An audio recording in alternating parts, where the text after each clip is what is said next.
शुभ प्रभात विद्यार्थी जी, आप सभी का स्वागत है इस ऑनलाइन क्लासेस में। मैं Chandrashekhar Roy, assistant professor, Kansi Sahu college Seraikela, department of history, Kolhan university. प्यारे विद्यार्थी जी, आज हम यूजी सेमेस्टर 4 के लिए पेपर नंबर 9 के विषय में बात करेंगे। और आज का जो मेरा लेक्चर का विषय वस्तु है वो है कि भारत में हम लोग देखेंगे कि रेलवे का विकास कैसे हुआ, उसकी प्रक्रिया के बारे में समझेंगे। नहरों का विकास कैसे हुआ, क्योंकि एक आपका टॉपिक है सिलेबस में कृषि का वाणिज्यीकरण, ठीक है। तो यदि हम उसको कृषि का वाणिज्यीकरण अध्ययन करेंगे और उसके पहले उन आधारभूत पृष्ठभूमि का चर्चा यदि हम नहीं करते हैं तो हमको वो जो टॉपिक है उसको समझने में दिक्कत होगी।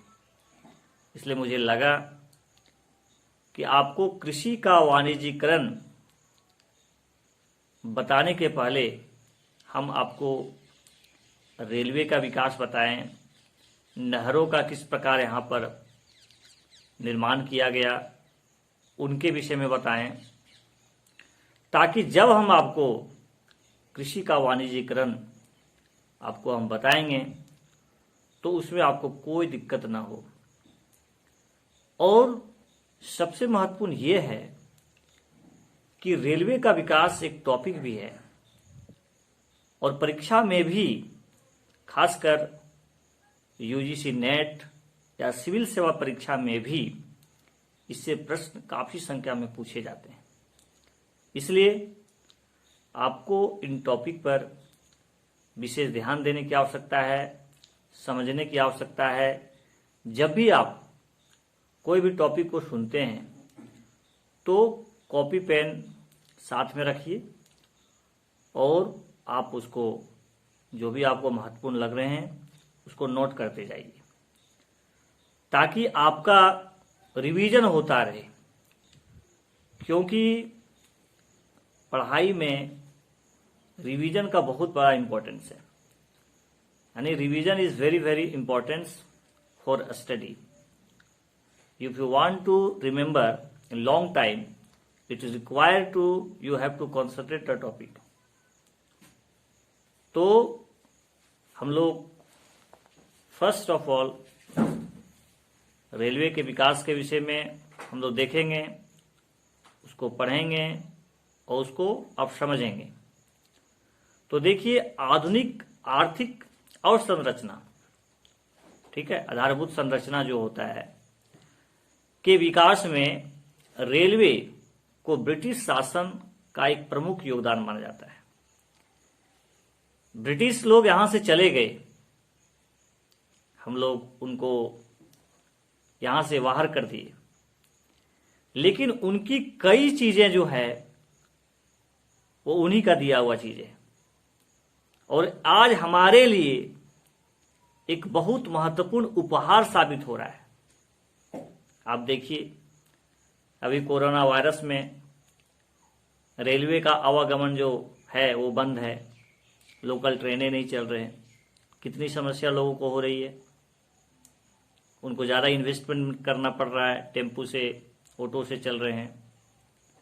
पहले बड़ी बड़ी दूरियां जो है सो रेलवे से तय की जाती थी, आज बहुत सारी समस्या हो रहे हैं।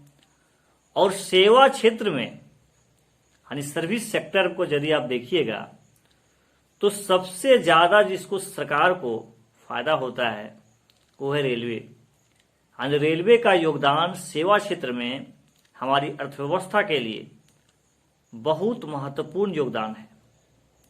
लेकिन आज हमारी अर्थव्यवस्था का जो रीढ़ है, मान लीजिए कि आज सेवा क्षेत्र में उनका योगदान है, लेकिन ये रेलवे देने वाला कोई व्यक्ति दूसरा नहीं था, ये तो ब्रिटिश काल की देन है, उन्हीं का दिया हुआ ये उपहार है जो हमको आज इतना सुविधा मिल रही है। तो इसलिए रेलवे के योगदान के विषय में हम लोग आज चर्चा करने का प्रयास करेंगे। यह स्पष्ट है कि रेलवे के विकास का मुख्य उद्देश्य भारतीय अर्थव्यवस्था की आवश्यकताओं को पूर्ति की अपेक्षा कंपनी को लाभ पहुंचाना था। मैं आपको ये बता दूं कि कोई भी कंपनी जो होती है उसका लक्ष्य होता है कि हम ज्यादा से ज्यादा फायदा कमाएं, ज्यादा से ज्यादा हमको धन की प्राप्ति हो। तो कंपनी भी इसी मकसद को लेकर यहां पर आई थी, व्यापार करने के लिए। और कोई भी व्यापारी कभी ये नहीं चाहेगा कि मेरा किसी तरह का नुकसान हो, वो ज्यादा से ज्यादा धन कमाना चाहेगा, यहां से ले जाना चाहेगा। उसी प्रकार से कंपनी जब यहां शासन करने लगी, कोई भी चीज वो योजना लाती थी, कोई भी विकास करती थी, उसके पीछे उसका उद्देश्य था, उसका हित था, उसका अपना सेल्फ हित जिसको बोलते हैं छुपा था। वो है आर्थिक लाभ कमाना, ताकि कोई भी वस्तु का है, सामान है, व्यापार है, वो आवागमन की दृष्टि से एक ऐसा साधन मिले जिसको यहां से वहां तक पहुंचाया जा सके सुगमता पूर्वक। तो उस समय कंपनी की अपनी हित की सोच थी, और अपने हित के लिए, न कि हमने हमारे देश के हित के लिए, हमारी जनता की सेवा करने के लिए। उस समय उनकी हित यही था कि हम ज्यादा से ज्यादा धन को इंग्लैंड ले जाएं, और कोई दूसरा हित नहीं था। वो कभी ये नहीं चाहते थे कि यहां के जनता का विकास हो। वो जो भी कार्य किए, इतना आप समझ लीजिए कि वो अपने लिए किए, लेकिन भले ही वो अपने लिए शुरू किए, लेकिन वही चीज आगे चलकर आज हमारे लिए, हमारे देश के लिए काफी उपयोगी साबित हो रहा है, काफी इसका महत्व बढ़ गया है। देखिए 1853 ईस्वी में डलहौजी ने, लॉर्ड डलहौजी का आप जानते होंगे, हड़प्पा नीति, that is very very popular policy, doctrines of lapse. तो डलहौजी के समय में ही इस तरह का जो है सो लाया गया था। डलहौजी ने मुख्यतः सैन्य यातायात के लिए, अब मान लीजिए सैनिक को ही मान लीजिए कहीं विद्रोह हो गया, कहीं भेजना है सुरक्षा के दृष्टिकोण से, तो रेलवे जब रहेंगे तो उनको वे आसानी से जा सकते हैं। और उससे बहुत दिक्कत होता था, क्योंकि आपको पता है कि कंपनी धीरे धीरे लगभग शासन कर रही थी देश में, और वहां तक पहुंचना समय ज्यादा लगता था, ज्यादा इन्वेस्टमेंट भी करना पड़ता था, आर्थिक भी ज्यादा नुकसान होता था। इसलिए सबसे पहले उनका उद्देश्य यही था कि सैन्य यातायात के लिए, सैनिक को ले जाने के लिए इसका उपयोग किया जाए। यानी सैन्य यातायात के लिए रेल निर्माण का निर्णय लिया गया। धीरे धीरे, जैसे देखिए किसी भी चीज का सबसे पहले एक सिंपल उद्देश्य होता है, लेकिन जब वो उद्देश्य की पूर्ति हो जाती है, फिर धीरे धीरे उनकी इच्छाएं, डिजायर्स जो इसको बोलते हैं, डिमांड जिसको बोल सकते हैं आप, वो बढ़ते जाते हैं। अन्य आवश्यकताएं भी उत्पन्न हुई, जैसे भारतीय बाजारों को ब्रिटिश आयात के लिए जोड़ना। अरे भैया, भारतीय आयात यानी ब्रिटिश आयात, यानी ब्रिटिश से कोई सामान आएगा भारत में, तो भारत के बाजार में आसानी से पहुंचा जा सके, पहुंच सके। अब धीरे धीरे उसका जो है सो इस तरह का भी व्यू आने लगा, यानी उन्होंने अब इकोनॉमिक क्षेत्र पर भी अपना इच्छाएं जाहिर करने लगी, बाजार पर भी नियंत्रण करने का इनका प्रयास होने लगा। इसके अंतर्गत पोर्ट शहरों के आंतरिक बाजारों और कच्चे माल वाले स्थानों से जोड़ा गया। मान लीजिए जहां कहीं कोयला हो रहा है, कपास हो रहा है, वैसे स्थानों से, यानी जहां पर उद्योग धंधे के लिए कच्चे माल की प्राप्ति हो रही है, तो वहां तक रेलवे के कनेक्शन को जोड़ा गया ताकि कच्चे माल को आसानी से उद्योगों तक पहुंचाया जा सके। तो फिर वहां से जो है सो तैयार जो माल होंगे उनको बाजार तक पहुंचाया जा सके। ठीक है, तो इसलिए रेलवे कनेक्टिविटी को बढ़ाने का प्रयास किया गया, उसको मार्केट से जोड़ा गया। ठीक है, ताकि वहां से जो रॉ मटेरियल है, रॉ मटेरियल इट मीन्स कच्चा माल, तो रॉ मटेरियल को इंडस्ट्रीज तक पहुंचाया जा सके और वहां से जो गुड्स बनेंगे, वस्तु बनेंगे, तैयार हुआ, उनको फिर मार्केट तक से जोड़ा जा सके, मार्केट तक पहुंचाया जा सके। तो इस तरह से उनकी सोच बढ़ने लगी। भारत में रेलवे के विकास की दिशा में सर्वप्रथम प्रयास, यानी सर्वप्रथम जो प्रयास किया गया 1843 ईस्वी में। इस तरह के डेट को आप याद रखेंगे, काफी महत्वपूर्ण होंगे। 43 ईस्वी में तत्कालीन अंग्रेज गवर्नर जनरल लॉर्ड हार्डिंग ने, उस समय लॉर्ड हार्डिंग थे 1843 के समय, लॉर्ड हार्डिंग ने निजी कंपनियां, प्राइवेट कंपनी के समक्ष रेल प्रणाली के निर्माण का प्रस्ताव रखकर किया। यानी 1853 में तो यहां शुरू हुए, बंबई से थाना तो आप जानते ही हैं, लेकिन इसका प्रयास सर्वप्रथम 43 ईस्वी में 1843 के समय लॉर्ड हार्डिंग के समय हुआ और इन्होंने इस कार्य को एक निजी कंपनी को सौंपने का प्रयास किया था। देश में पहली रेलगाड़ी का परिचालन, इस डेट को याद रखिएगा, काफी महत्वपूर्ण है, आप उसे ईयर जानते होंगे। ठीक है, देश में पहली रेलगाड़ी का परिचालन 22 दिसंबर 1851 ईस्वी को किया गया। इसका प्रयोग रुड़की के निर्माण कार्य के माल की ढुलाई के लिए होता था। सबसे पहले 1851 ईस्वी में ही 22 दिसंबर 1851, ठीक है, लेकिन यह शुरुआत हुआ था किसके लिए? माल ढुलाई के लिए। और आखिरी वाला जो जान रहे हैं वो मुंबई से थाने तक, उसमें लोग गए थे, लेकिन यह कार्य जो हुआ वो माल ढुलाई के लिए, रुड़की के निर्माण कार्य में माल की ढुलाई के लिए होता था। ऐतिहासिक दृष्टि से, यानी हिस्टोरिकल प्रोस्पेक्टिव में, ऐतिहासिक दृष्टि से भारतीय उपमहाद्वीप में, उसको ले लीजिए आप पूरा क्षेत्र को, प्रथम रेलगाड़ी महाराष्ट्र स्थित मुंबई और ठाणे के बीच 21 मील लगभग 33.6 किलोमीटर, इसको याद रखिएगा। उसे इतना डीपली पूछता नहीं है कहीं पर कितना किलोमीटर था, लेकिन फिर भी आप जब किसी उत्तर को आप मुख्य परीक्षा में लिखेंगे तो यदि आप इस डाटा को मेंशन कर देते हैं, इसको कोट कर देते हैं, तो फिर आपकी जो वो आंसर है, उत्तर है, वो काफी स्ट्रांग हो जाते हैं और वैसे उत्तरों में अच्छे मार्क्स मिलने की पूरी संभावनाएं होती है। लंबे रेल मार्ग पर 16 अप्रैल 1853 को चलाई गई थी। इसको याद रखिएगा, 16 अप्रैल 1853 ईस्वी को चलाई गई थी। इस रेलगाड़ी के लिए 3 लोकोमोटिव इंजनों साहिब, इसको याद रखिएगा, ये बहुत इंपॉर्टेंट है, आपको 9-10 वाले बुक में शायद नहीं मिलेंगे इस तरह की चीजें, क्योंकि उसमें उतना ज्यादा डीपली नहीं बताया जाता है। जैसे जैसे आपकी पढ़ाई बढ़ती जाती है, 11, 12, ग्रेजुएशन, फिर जो है सो कॉन्सेप्ट होना चाहिए ज्यादा। तो देख लीजिए, लोकोमोटिव इंजनों साहिब, इसको याद रखिएगा, साहिब, सिंध और सुल्तान का प्रयोग किया गया था।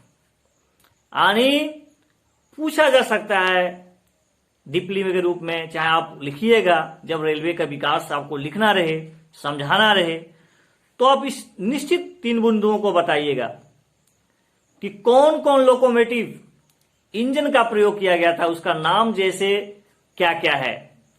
तो उसका नाम था साहिब, इसको आप नोट कर लीजिएगा, साहिब, सिंध और सुल्तान का प्रयोग किया गया था, यानी साहिब, सिंध और सुल्तान, ये इंजन का नाम था जो सबसे पहले 1853 में प्रयोग में लाया गया था।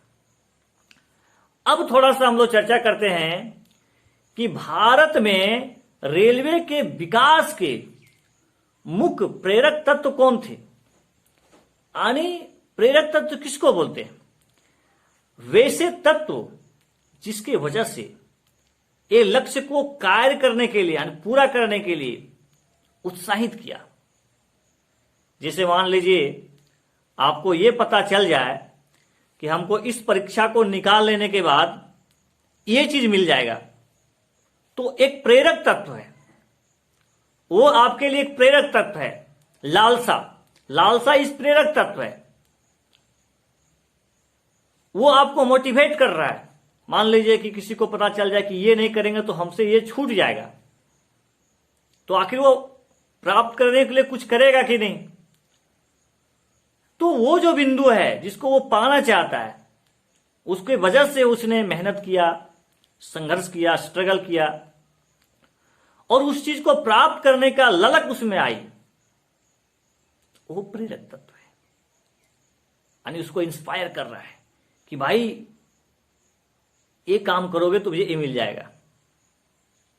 ठीक है, तो अभी हम लोग देखेंगे कि आखिर रेलवे का जो विकास हुआ, इसके विकास में वो कौन से प्रेरक तत्व थे जिन्होंने इसको प्रोत्साहित किया कि भैया तुम रेलवे का विकास करो, है ना, आप रेलवे का विकास करो, इसको करोगे तो ये चीज होगा। तो हम लोग भी देखेंगे कि वो कौन से तत्व थे जिन्होंने रेलवे के विकास में प्रेरक तत्व की भूमिका निभाई। तो सबसे पहले है, आप बता सकते हैं, आंसर में लिखिएगा कि निम्नलिखित प्रेरक तत्व थे। निजी कंपनियों के समक्ष रेल प्रणाली के निर्माण का प्रस्ताव रखा गया। पहला क्या है कि निजी कंपनियों के समक्ष रेल प्रणाली के निर्माण का प्रस्ताव रखा गया, पहला प्रेरक तत्व।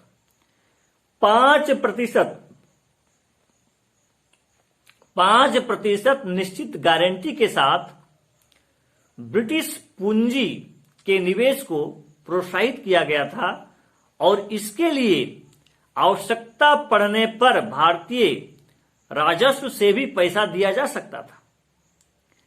यानी भारत का जो राजकोष है उससे भी इसमें पैसा दिया जा सकता था। तो कंपनी को लगा, ब्रिटिश कंपनी को, कि यदि इसका विकास करते हैं तो इससे हमको फायदा ही होगा। फिर से मैं इस पॉइंट को रिपीट करता हूं ताकि आपको दिक्कत ना हो। यानी 5% निश्चित गारंटी के साथ ब्रिटिश पूंजी के निवेश को प्रोत्साहित किया गया था, और इसके लिए आवश्यकता पड़ने पर, यानी एक तरह का गारंटी था, भारतीय राजस्व से भी पैसा दिया जा सकता था। नेक्स्ट महत्वपूर्ण प्रेरक तत्व है कि कंपनियों को 99 वर्ष की लीज पर मुफ्त जमीनें दी गई। यानी कंपनियों को 99 वर्ष की लीज पर मुफ्त जमीनें दी गई, जिसकी समाप्ति पर लाइन सरकार को ही जाती थी। यानी कहने का मतलब यह है कि ये सब मुख्य प्रेरक तत्व थे। कंपनी को दिया गया, निश्चितता था, गारंटी कि इसमें जो है सो इन्वेस्ट करने से कोई नुकसान नहीं है, इससे बहुत फायदा होगा। और सबसे बड़ा प्रेरक तत्व था कि ब्रिटिश ये समझ रहे थे कि यदि हम इसका विकास कर लेंगे, इसका निर्माण हम कर लेंगे, ट्रेनें चलने लगेंगे, तो हमको इससे बहुत फायदा होगा। इससे हमको कोई नुकसान नहीं होगा, बल्कि इससे हमको बहुत ज्यादा आर्थिक फायदा होगा, एक तरह से एडमिनिस्ट्रेशन में फायदा होगा, शासन व्यवस्था चलाने में भी सहूलियत होगी। तो ये प्रेरक तत्व थे जिन्होंने रेल के निर्माण में प्रेरक तत्व की भूमिका निभाई और यहां पर रेल चले, यानी रेल का विकास हुआ। तो प्यारे विद्यार्थी जी, आज हम आपको भारत में रेलवे के विकास में विकास कैसे हुआ, कब से इसका प्रोसेस स्टार्ट हुआ और कब ट्रेनें चली, कौन कौन से इंजन थे, उसके विषय में हम बात किए। इसका क्या लक्ष्य था इसके पीछे, उसके बारे में चर्चा किए। तो आज के लिए बस इतना। आप सभी को बहुत बहुत धन्यवाद।